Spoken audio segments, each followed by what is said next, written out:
गांव के एक छोटे से किसान रामू की कहानी है। रामू के पिता एक साधारण किसान थे जिनके पास थोड़ी सी जमीन थी। रामू का सपना था कि वह अपने पिता की तरह मेहनत करके अपने परिवार की स्थिति को सुधार सके। लेकिन उनकी जमीन पर उपज कम होती थी और उनका परिवार हमेशा पैसों की तंगी झेलता था।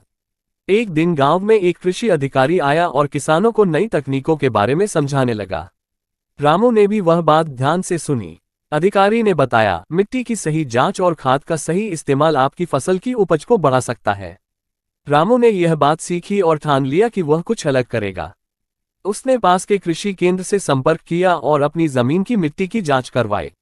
रिपोर्ट के अनुसार उसकी मिट्टी में कुछ पोषक तत्वों की कमी थी।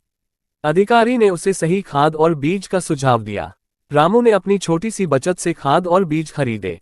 गांव वालों ने उसका मजाक उड़ाया, अरे रामू, ये सब बड़े किसानों के चोंचले हैं। हमारे जैसे छोटे किसान इन चीजों में क्यों पैसा लगाएं?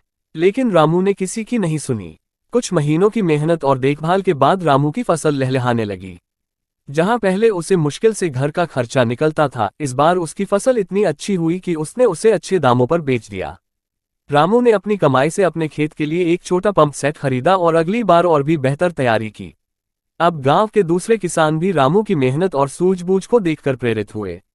कुछ सालों बाद रामू सिर्फ एक सफल किसान नहीं था, बल्कि वह गांव के लोगों के लिए एक मिसाल बन चुका था।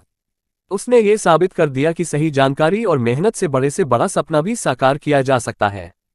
मेहनत और सही दिशा में उठाए गए कदम आपको सफलता की ऊंचाइयों तक ले जा सकते हैं। परिस्थितियां चाहे कितनी भी कठिन क्यों न हो, अगर इरादे मजबूत हों तो कुछ भी असंभव नहीं। और हाँ, अगर आपको ये कहानी पसंद आई हो और आपने कुछ प्रेरणा ली हो तो हमारे चैनल को सब्सक्राइब करें और वीडियो को लाइक करना न भूलें। आपकी सपोर्ट से हमें और ऐसी प्रेरणादायक कहानियां बनाने की प्रेरणा मिलती है। धन्यवाद।